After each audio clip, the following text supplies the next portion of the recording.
In the vast tapestry of the Great Crusade, few tales resonate with such profound tragedy as that of Saul Tarvitz, once a proud captain of the Emperor's Children Legion.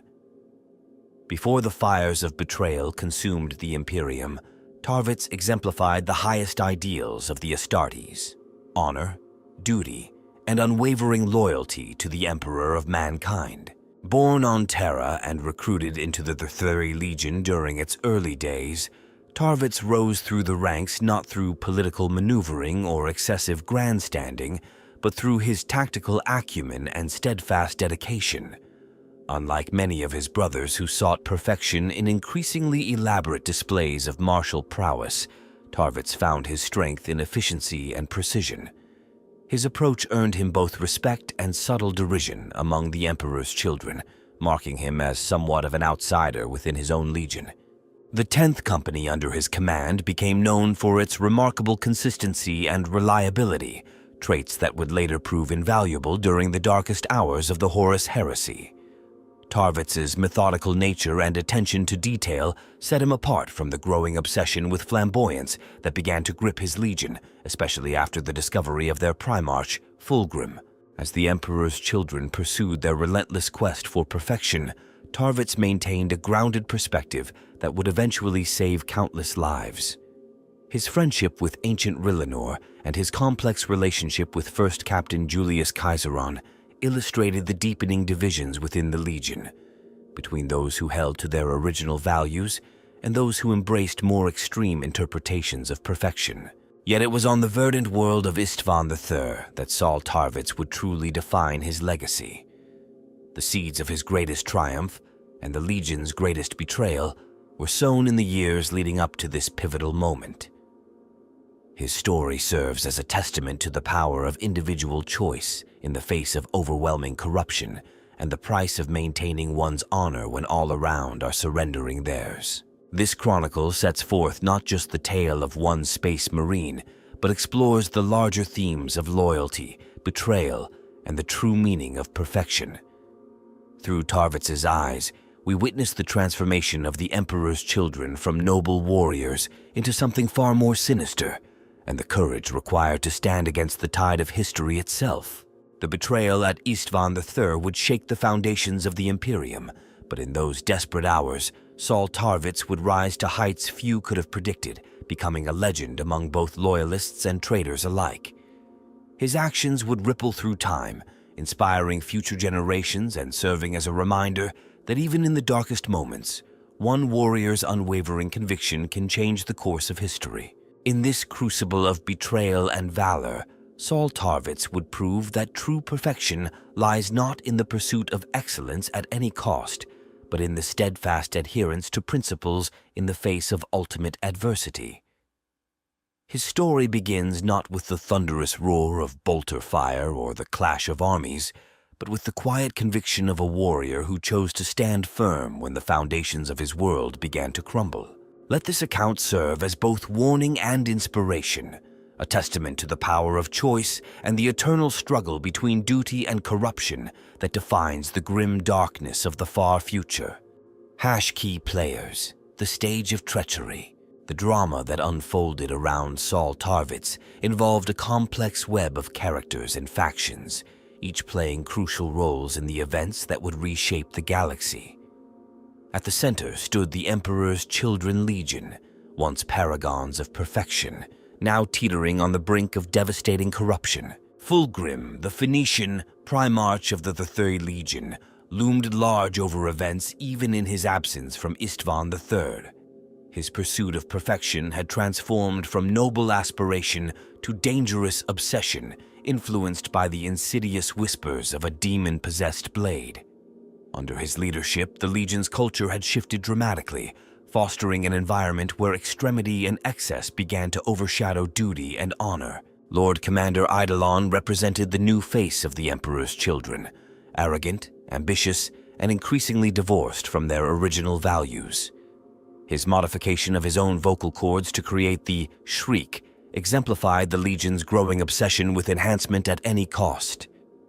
As one of Fulgrim's favored commanders, his influence helped shape the Legion's fall from grace. First, Captain Julius Caesaron, once a respected mentor to many, embodied the tragedy of the Legion's transformation. His relationship with Tarvitz shifted from brotherhood to bitter enmity, reflecting the wider schism forming within the Emperor's children.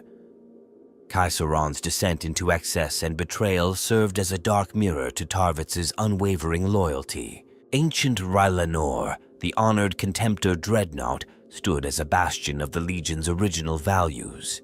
His friendship with Tarvitz represented the old guard of the Emperor's children, those who remembered and upheld their original purpose. As a venerable warrior who had served since the Legion's founding, Rylanor's support lent crucial legitimacy to Tarvitz's stand against treachery. The Death Guard elements on Istvan III, led by Commander Nathaniel Garrow, proved vital allies in the coming conflict.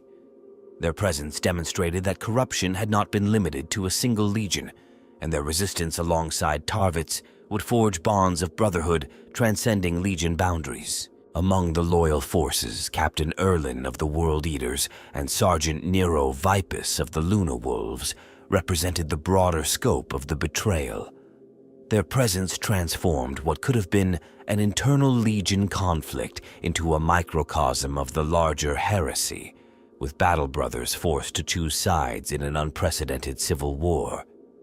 The traitor forces were spearheaded by First Captain Lucius, whose complex relationship with Tarvitz added layers of personal drama to the broader conflict. Once friends and sparring partners, their divergent paths illustrated the fundamental ideological split within the Legion. Lucius's legendary swordsmanship and growing hunger for glory would prove to be both asset and liability to the loyalist cause. Commander Grulgor of the Death Guard represented the darker elements among the traitor forces, his hatred for his loyal brothers burning as hot as the virus bombs he would help deploy. His presence highlighted how the rot of betrayal had spread far beyond the Emperor's children. Supporting these major players were countless Space Marines from various legions, each forced to choose between loyalty and betrayal. The Remembrancers, civilian artists and historians assigned to document the Great Crusade, found themselves caught in the crossfire, with individuals like Euphrates Keeler bearing witness to both horror and heroism. The War Master Horus himself cast a long shadow over events, his grand strategy using Istvan III as a crucible to purge elements he deemed unreliable.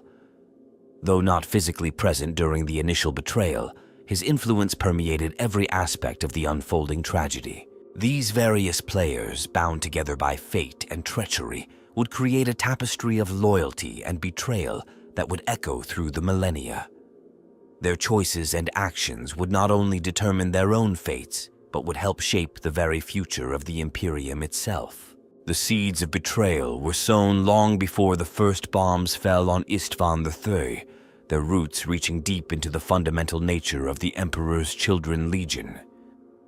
The path that led Saul Tarvitz to his defining moment was paved with subtle shifts and gradual transformations that, in retrospect, pointed inexorably toward catastrophe. The Emperor's children's obsession with perfection began innocently enough. Following their reunification with their primarch Fulgrim, the Legion embarked on a quest to embody the highest ideals of the Astartes. Initially, this manifested in rigorous training, precise tactical execution, and unparalleled martial discipline. However, the definition of perfection began to shift, becoming increasingly extreme and distorted. A crucial turning point came during the Legion's campaign on the planet Laren. The corruption that would eventually consume much of the Legion found its first foothold here, though few recognized it at the time. The Laren civilization, with its decadent culture and sensory extremes, left an indelible mark on the Emperor's children, particularly their primarch. The mysterious sword Fulgrim claimed from this world would later prove to be a conduit for chaos, its influence subtle but pervasive. Tarvitz observed these changes with growing concern. The Legion's pursuit of excellence began to take darker forms. Surgical modifications became more extreme, combat doctrines grew more flamboyant, and the line between enhancement and mutation began to blur.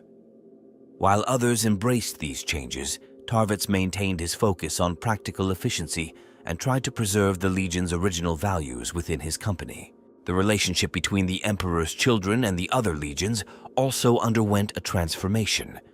Once respected for their precision and reliability, they began to be viewed with increasing suspicion by their brothers. Their growing arrogance and obsession with proving their superiority strained traditional bonds of brotherhood between legions. When Horus began his preparations for rebellion, he found fertile ground within the Emperor's children. The Legion's pride and their increasing distance from their original purpose made them susceptible to his influence. Fulgrim's close friendship with the War Master provided the final push needed to bring the Legion into the fold of betrayal. The selection process for the Istvan III deployment revealed the careful calculation behind the betrayal. Those chosen were not randomly selected, but specifically targeted. Warriors whose loyalty to the Emperor outweighed their devotion to their primarch, officers who showed reluctance to embrace the Legion's new direction, and those who maintained close ties with other legions. Tarvitz's inclusion in the Istvan III force was no accident. His traditional values and resistance to the Legion's more extreme tendencies marked him as unreliable in the eyes of the traitors.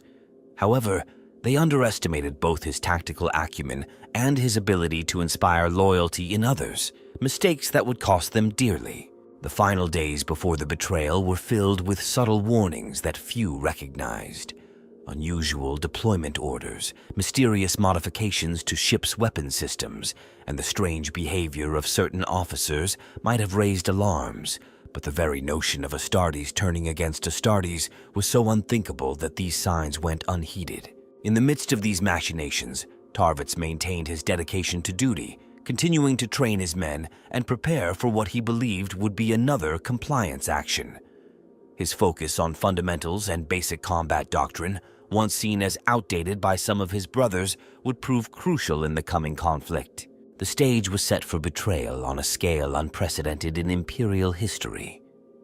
As the loyal elements of the Emperor's children and other legions descended to the surface of Istvan III, they carried with them not only their weapons and armor, but also the weight of impending tragedy.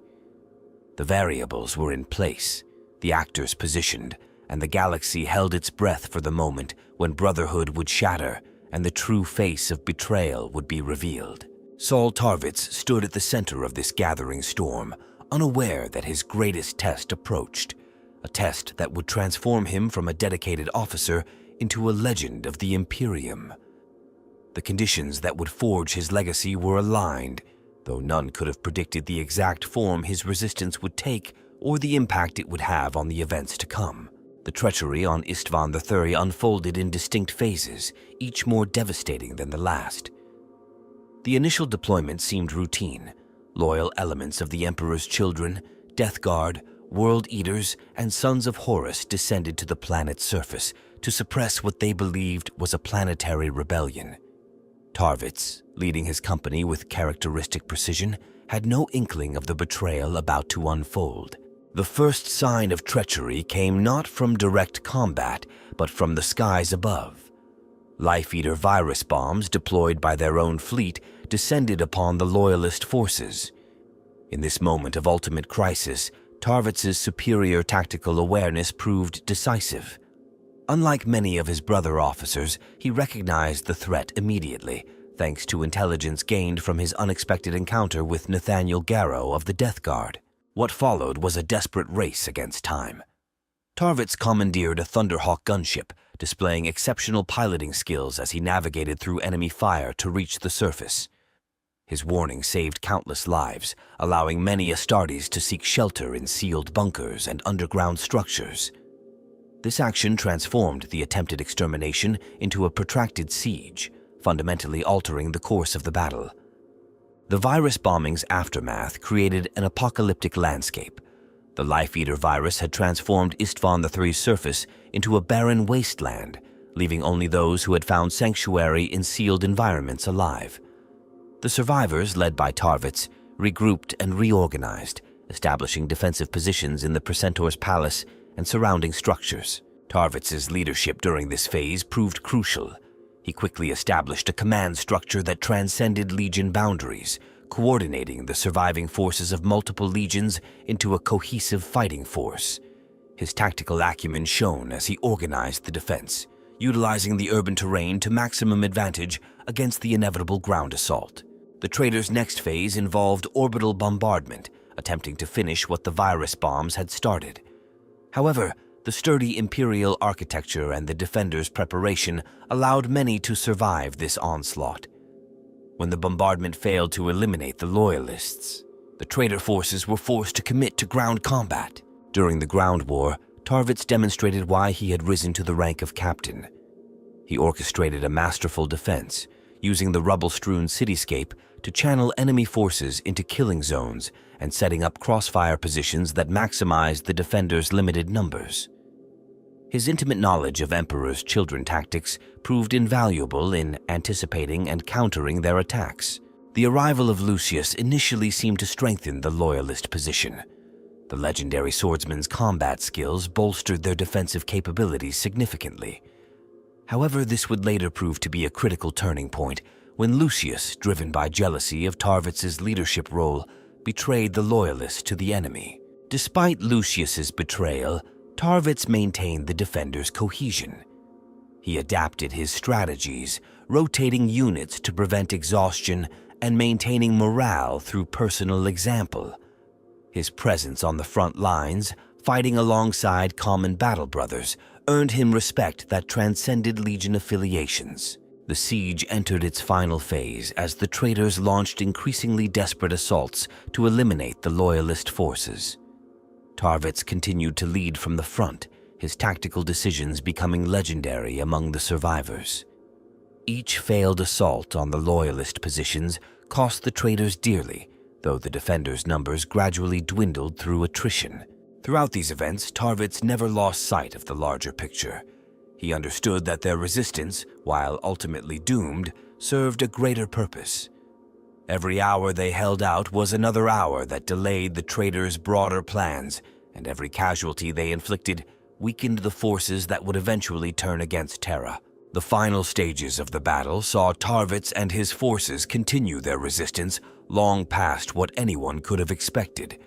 Their determination and skill turned what was intended to be a quick purge into a costly and time-consuming operation for the traitor forces, demonstrating that even in betrayal, the price of treachery would be high. This resistance became a template for other Loyalist forces throughout the heresy, proving that even in the face of overwhelming odds and bitter betrayal, dedicated warriors could extract a terrible price from their treacherous brethren.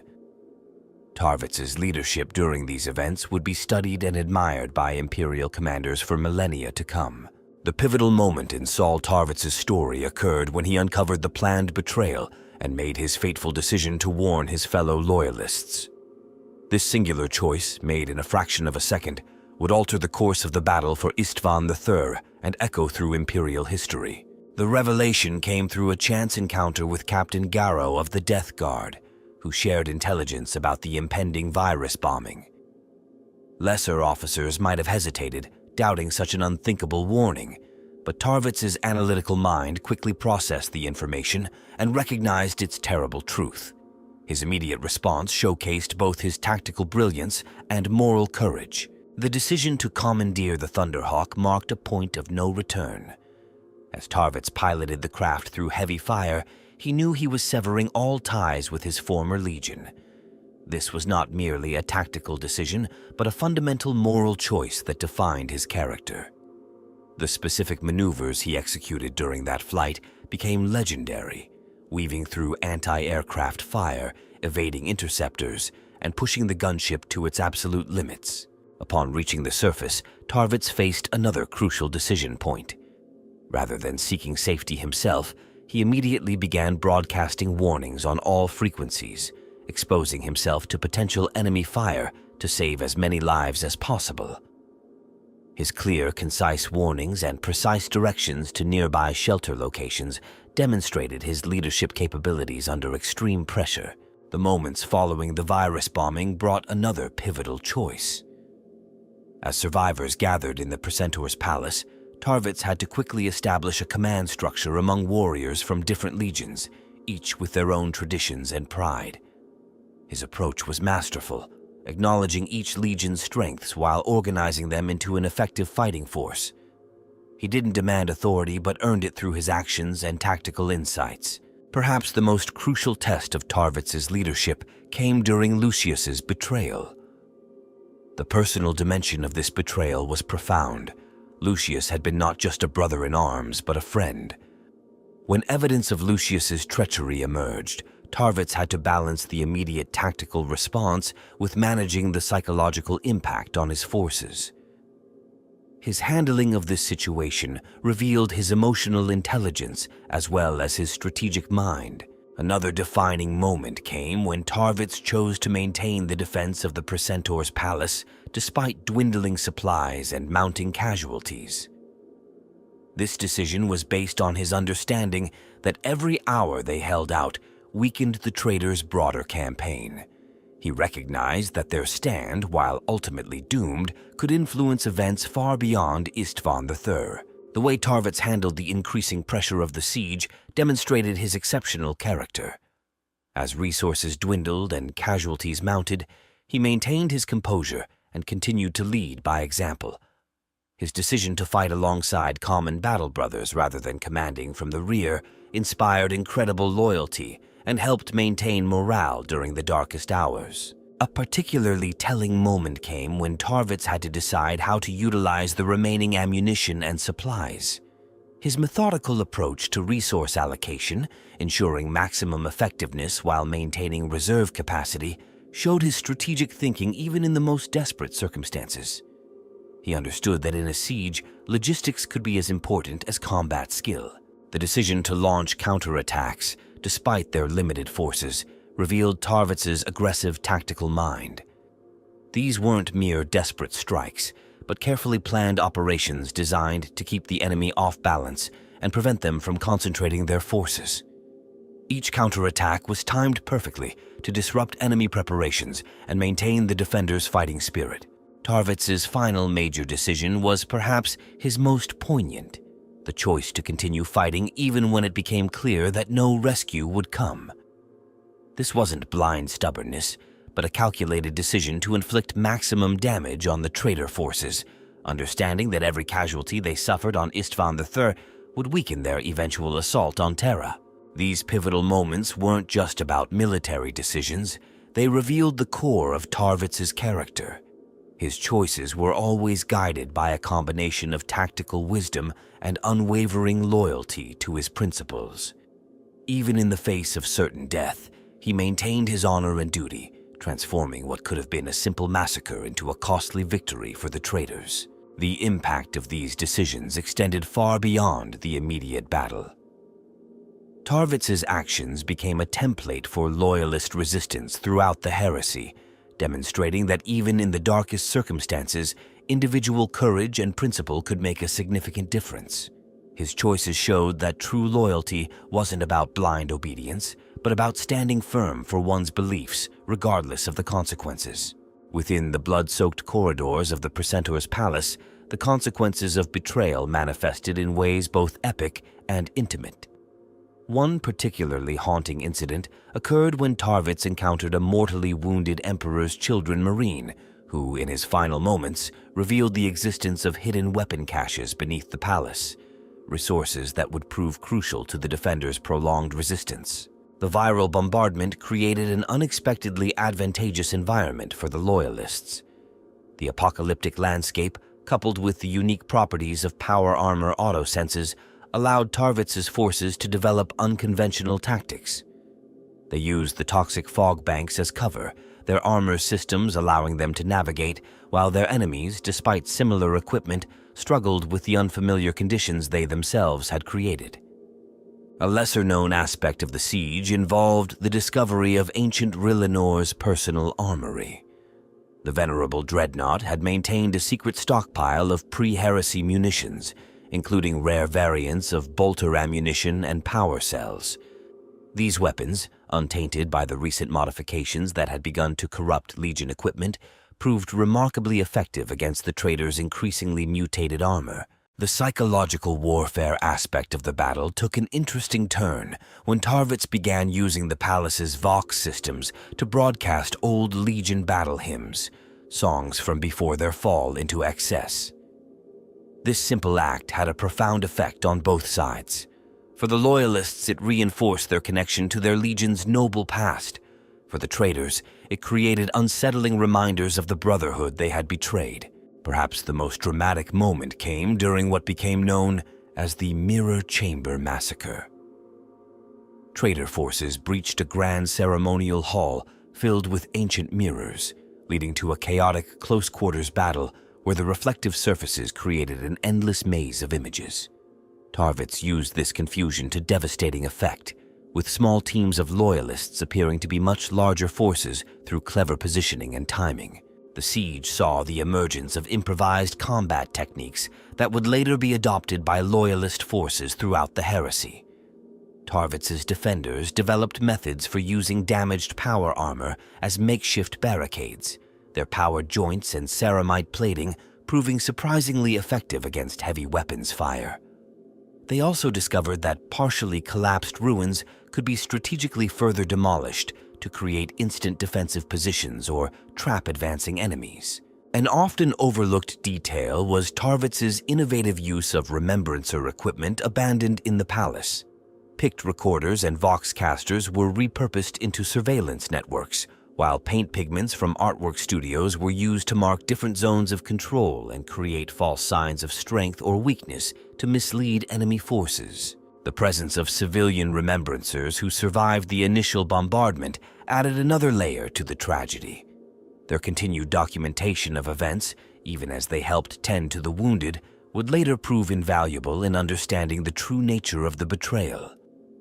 One remembrancer's journal, discovered in the ruins, provided particularly poignant insights into Tarvitz's leadership style and the daily struggles of the defenders. A peculiar advantage emerged from Tarvitz's traditionally minded approach to warfare. While many Emperor's children had modified their weapons and armor with increasingly exotic enhancements, his forces maintained more standard equipment that proved more reliable in the harsh conditions of the siege. This backwards thinking became a significant tactical advantage as the battle wore on. The defenders developed a dark humor about their situation, creating gallows humor code names for different sectors of their perimeter based on the ways their brothers had died there. These names became a kind of defiant memorial, with areas like Rillenor's Last Laugh and the False Brother's Folly entering the defenders' lexicon. The relationship between loyal Marines from different legions evolved in fascinating ways. Traditional rivalries were replaced by new bonds forged in desperate circumstance. World Eaters learned precision from Emperor's children, while Death Guard taught resilience to their more martial brothers. This cross-pollination of combat styles created hybrid tactics that proved surprisingly effective. As supplies dwindled, the defenders began incorporating traitor weapons into their arsenal, but not before Tarvitz instituted a strict purification ritual. This practical necessity became a symbolic act of defiance, taking the tools of betrayal and turning them back against their former owners with methodical precision. The ripples of Tarvitz's resistance spread far beyond Istvan III's scarred surface. In the immediate aftermath, surviving remembrancers who had witnessed the betrayal managed to smuggle data crystals off-world through various ingenious means. One particularly brave remembrancer concealed crucial Pict captures within a hollowed-out augmetic eye, eventually delivering them to Loyalist forces. The psychological impact on the traitor legions proved surprisingly significant. Several Emperor's children companies, upon learning of Tarvitz's stand, delayed their full commitment to Horus's cause. While they eventually joined the rebellion, their hesitation created crucial gaps in the traitors' early campaign plans. Intercepted Vox communications revealed that some traitor commanders had begun referring to Tarvitz's curse, the tendency for seemingly simple purges to transform into costly, protracted engagements. The impact on civilian populations was equally profound. Stories of Tarvitz's resistance spread through underground networks, inspiring planetary governors and PDF forces to hold out against overwhelming odds. On dozens of worlds, local defenders adopted the Eagle's Defiance as their battle cry, referring to Tarvitz's original Legion heraldry rather than the corrupted symbols the Emperor's children had adopted. Perhaps most interesting was the effect on recruitment practices for loyalist legions. After Istvan III, psychological screening began to place greater emphasis on identifying candidates who displayed both tactical flexibility and unwavering moral courage, qualities that came to be known as Tarvitz indicators among recruitment officers. The traitors themselves inadvertently contributed to Tarvitz's legacy. Fulgrim, in a moment of lucidity recorded by a remembrancer before his final fall to chaos, expressed both contempt and grudging admiration for his former captain. "He understood perfection better than any of us," the primarch was quoted as saying, by refusing to abandon what had already been perfected. Within the Mechanicum, the siege of Istvan III prompted fascinating theoretical work on the nature of loyalty programming in machine spirits. Some tech priests argued that Tarvitz's example justified implementing more sophisticated moral algorithms in war machines, leading to the development of new machine spirit protocols that would influence Imperial technology for millennia. The survivors of other loyalist elements who had fought alongside Tarvitz carried his influence to their subsequent postings. A Death Guard apothecary who escaped the planet later established new protocols for battlefield triage based on Tarvitz's resource management strategies. These protocols would eventually be adopted by the Raven Guard and other loyalist forces specializing in extended operations behind enemy lines. In the centuries that followed, Tarvitz's influence manifested in unexpected ways.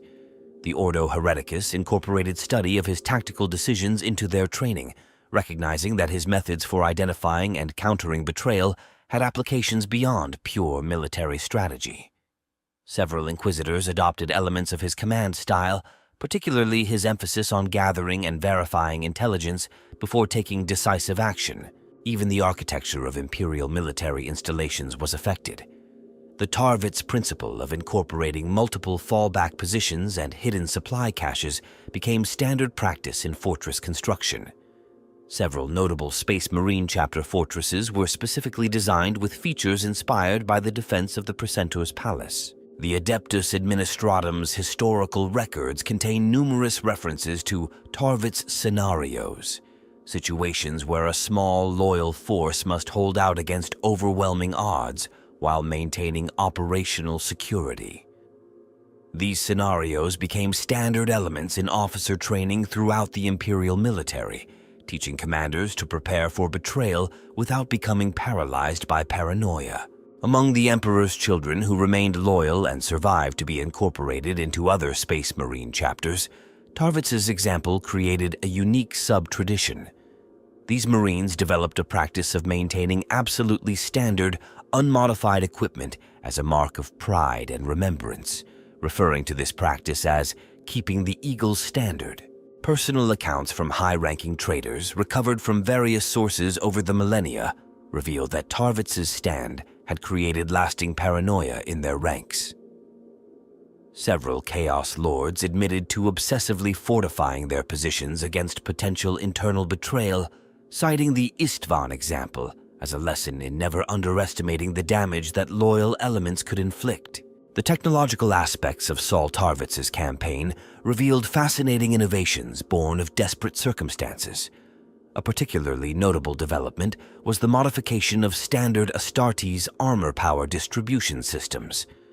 Under extreme siege conditions, Loyalist forces discovered that by rewiring certain auxiliary systems, they could extend power cell life by up to 40%, though this came at the cost of reduced auto-sense capability. The tactical evolution of Space Marine combat doctrine during this period introduced several groundbreaking concepts.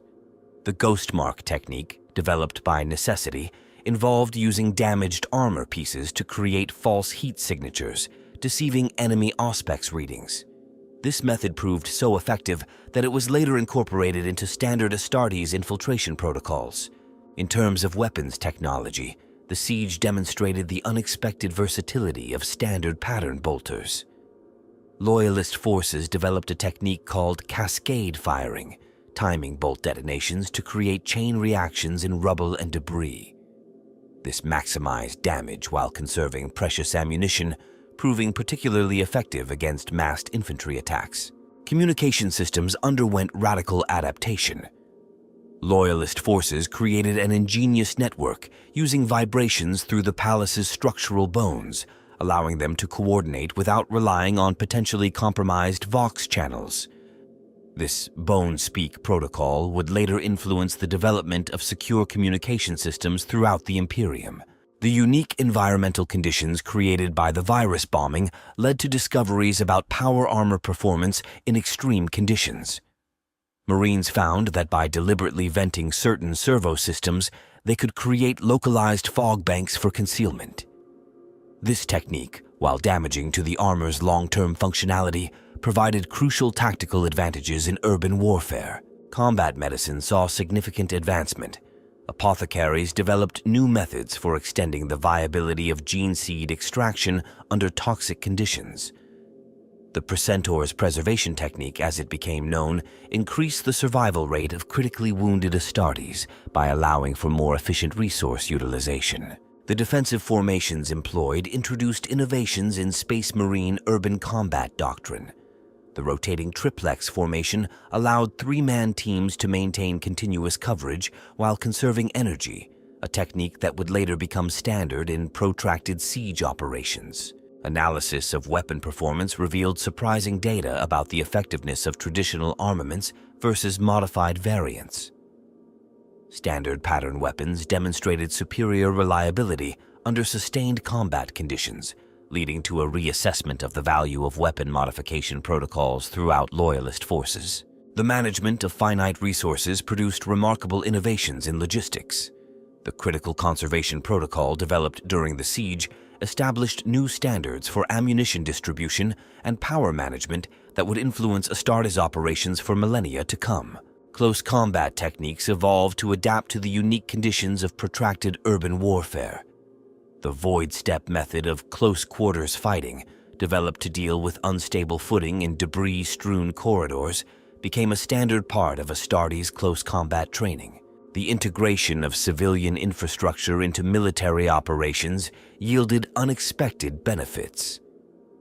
Defenders discovered that commercial cooling systems could be repurposed to create thermal masking effects, confounding enemy targeting systems. This led to new approaches in urban warfare doctrine. The necessity of maintaining morale under extreme conditions led to innovations in psychological warfare. The defenders developed a system of coded light signals using damaged lumens, creating a visual language that boosted coordination while demoralizing the enemy with its mysterious patterns. Equipment maintenance under siege conditions spawned new repair protocols. The salvation mark technique for emergency armor repairs using salvaged components became a standard part of Astartes' field maintenance procedures. The challenges of maintaining unit cohesion across different Legion elements led to the development of new command and control techniques.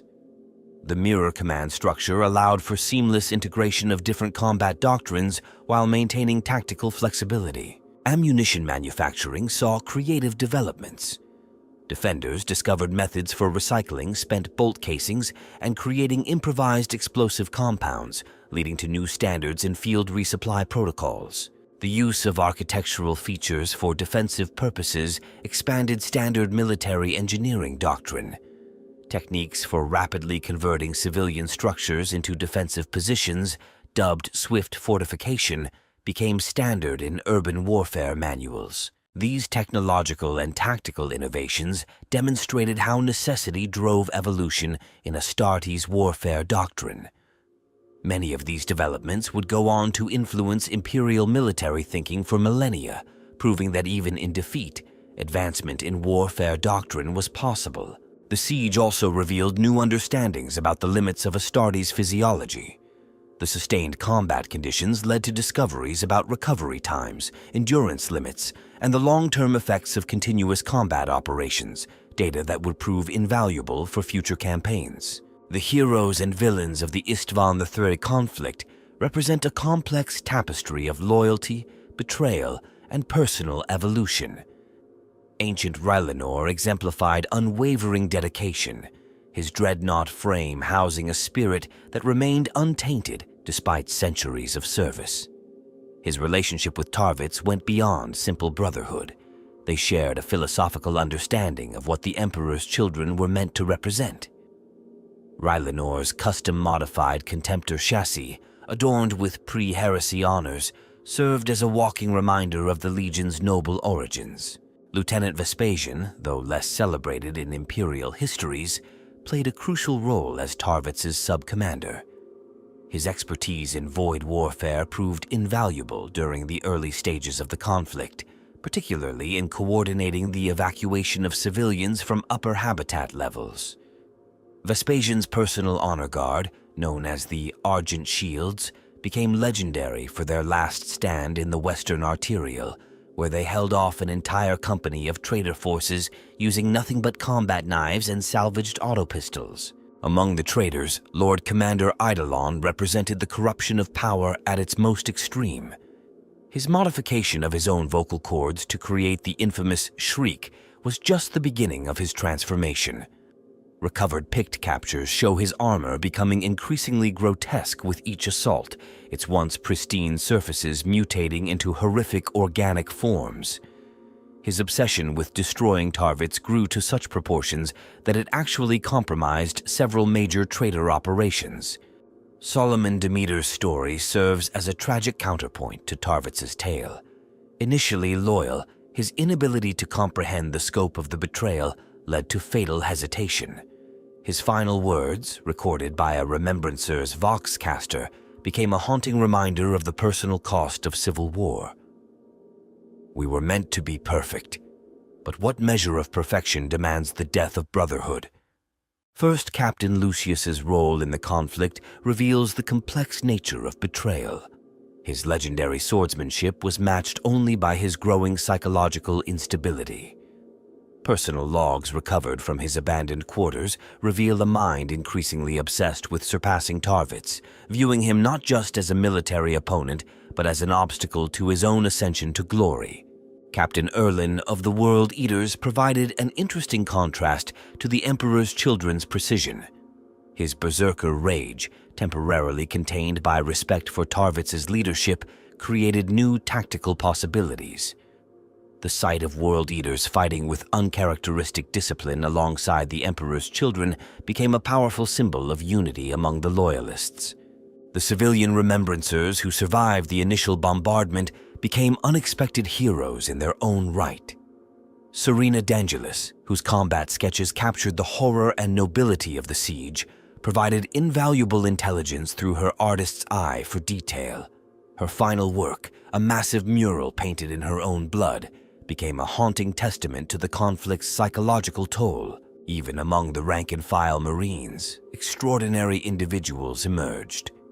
Sergeant Nero Vipus of the Luna Wolves, though less renowned than others, pioneered several close combat techniques that combined Death Guard resilience with Emperor's Children precision. His hybrid fighting style would influence Astartes' combat doctrine for centuries to come. Lord Commander Vespasian's fall during the later stages of the conflict represented another kind of tragedy. His death came not from enemy fire, but from a hidden flaw in his armor's life support systems, a deliberate sabotage discovered too late. His final order, directing his remaining forces to reinforce Tarvitz's position rather than attempt to save him, exemplified the highest traditions of the Legiones Astartes. The mysterious figure, known only as the Nameless in survivor accounts, added another layer to the conflict. This Emperor's Children Marine, his armor stripped of all identifying marks, appeared at crucial moments to deliver vital intelligence or supplies before vanishing again.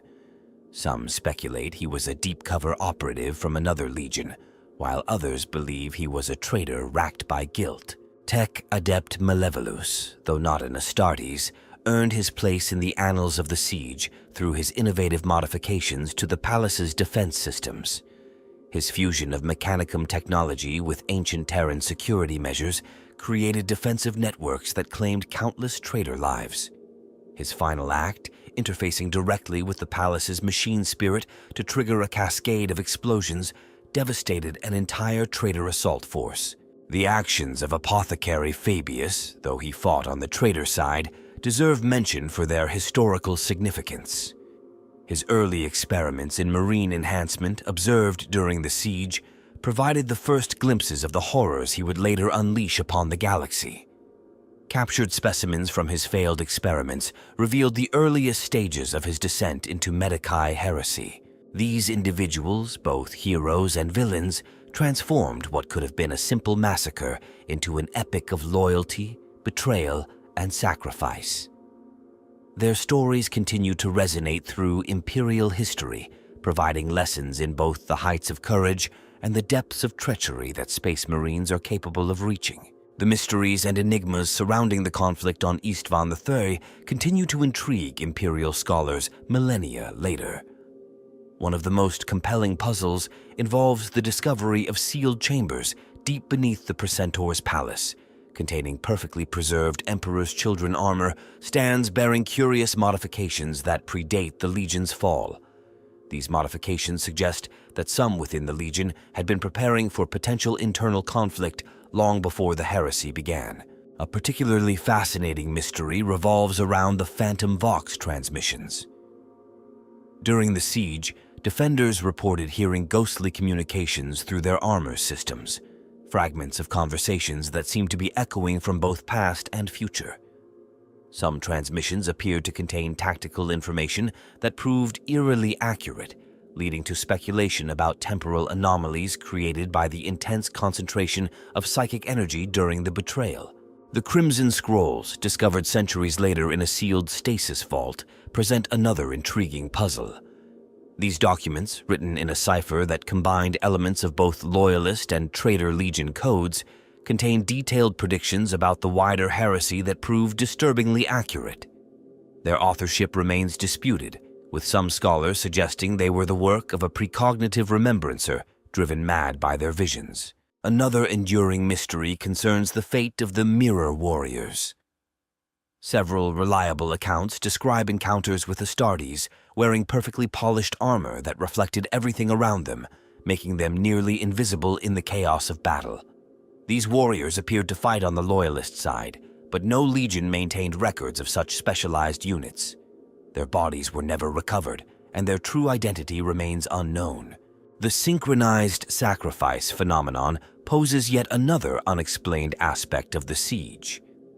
Multiple survivor accounts describe instances where groups of Loyalist Marines, fighting in separate locations, suffered identical wounds at precisely the same moment. This synchronicity defied statistical probability and led to theories about psychic resonance between battle brothers under extreme stress. Perhaps most intriguing is the Whisper Network, a system of barely audible communications that seem to flow through the palace's ancient stone walls. Survivors reported receiving crucial warnings and intelligence through these whispers, but no technology capable of creating such effects was ever discovered. Some tech priests theorized that the extreme conditions somehow awakened dormant machine spirits within the palace's infrastructure. The mysterious disappearance of entire sections of both Loyalist and Traitor forces adds another layer of complexity. Several well-documented instances describe squads of Marines seemingly vanishing into thin air during combat, only to reappear days or weeks later with no memory of the intervening time. These lost moments remain unexplained, though some scholars connect them to similar phenomena observed during other major heresy battles. The paradox of the perfectly preserved presents another compelling mystery. Certain areas within the palace remained completely untouched by the violence, appearing exactly as they had before the betrayal, despite being in the direct path of heavy fighting. These preserved zones defied physical laws, showing no signs of the atmospheric contamination that affected the rest of the planet. Archaeological expeditions centuries later uncovered evidence of sophisticated technology far beyond the apparent capabilities of either side. Hidden chambers containing stasis fields of unknown origin preserved scenes from the battle in perfect detail, creating three-dimensional snapshots of crucial moments. The power source for these fields remains unidentified, leading to speculation about possible Xenos involvement or forgotten human technologies. The echo chamber incident represents one of the most puzzling aspects of the siege. Multiple witnesses described entering certain rooms within the palace only to find themselves experiencing battles that hadn't yet occurred or witnessing events from different perspectives than their own. These temporal anomalies were meticulously documented but defy conventional explanation. Of particular interest to Imperial scholars is the Codex Enigmatica, a collection of technical drawings and theoretical writings found in Tarvitz's personal quarters. These documents detail weapons and tactics that seemed impossible at the time, but have since been developed independently, suggesting either remarkable foresight or access to unknown sources of information. The phenomenon of battle-born prophecies adds another layer of mystery. Throughout the siege, mortally wounded Marines from both sides reported experiencing intense visions of future events. Many of these prophecies were recorded by remembrancers and later proved accurate, raising questions about the nature of time and consciousness in moments of extreme trauma. These mysteries have spawned countless investigations and theories over the millennia, creating a rich tapestry of speculation and analysis.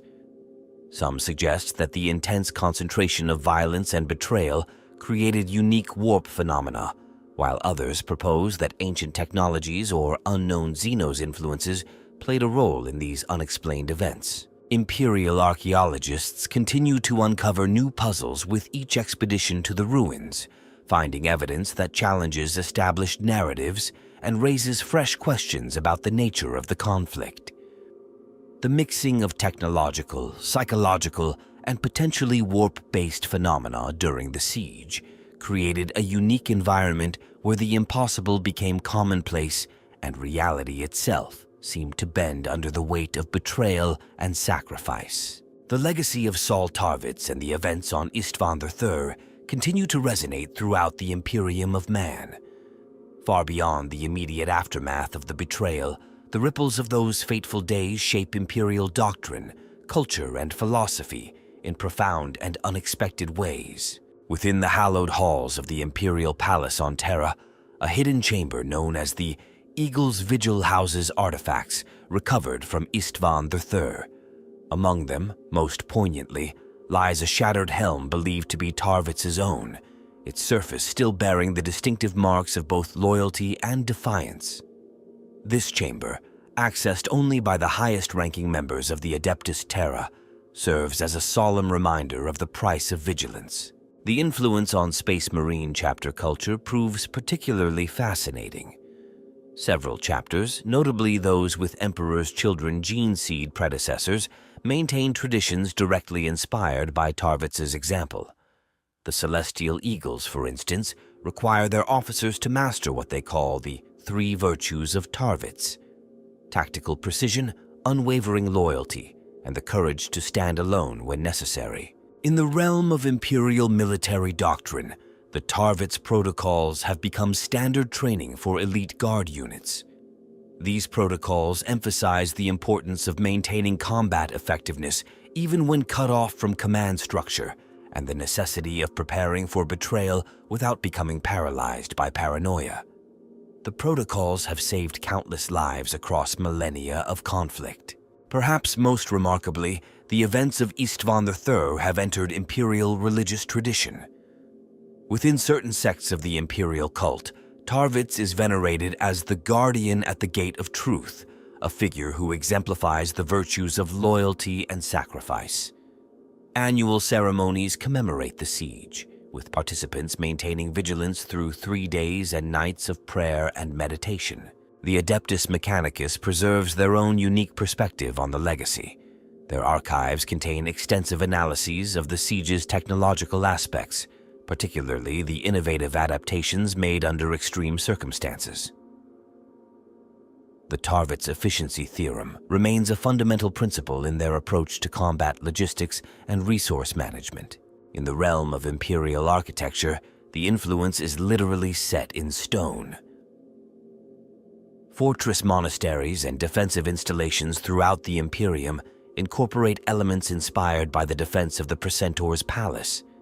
These include specialized features known as Tarvitz corners, cunningly designed killing zones that can be defended effectively by minimal forces. The psychological impact resonates even in M41. Imperial scholars study the Istvan pattern of human response to betrayal, using it to better understand and prepare for internal threats. The pattern emphasizes the importance of maintaining organizational cohesion even when fundamental trust has been broken. Among the Adeptus Astartes, Tarvitz's example has spawned a unique tradition. When a Space Marine company faces overwhelming odds, their brothers speak of standing the Tarvitz vigil, maintaining resistance beyond all reasonable expectation, turning certain defeat into a victory of principle. Even the traitor legions cannot escape the shadow of Istvan III. Captured Chaos Marines speak with lingering bitterness of the Tarvitz effect, the tendency for seemingly assured victories to be undermined by unexpected resistance from loyal elements. Some Chaos Lords still obsessively fortify against potential internal betrayal, haunted by the ghost of that ancient defiance. The ultimate tribute to their memory lies not in monuments or ceremonies, but in the countless untold acts of courage and loyalty performed by those who carry forward their example. In every choice to stand firm against corruption, in every decision to maintain honor in the face of certain doom, the eagles of Istvan III spread their wings anew. In the grim darkness of the far future, where there is only war, the light of such examples becomes all the more precious. The legacy of Saul Tarvitz reminds humanity that even in the face of overwhelming darkness, individual courage and unwavering loyalty can change the course of history. In this way, the eagles continue to soar, their shadow falling across millennia to inspire new generations in mankind's endless struggle for survival.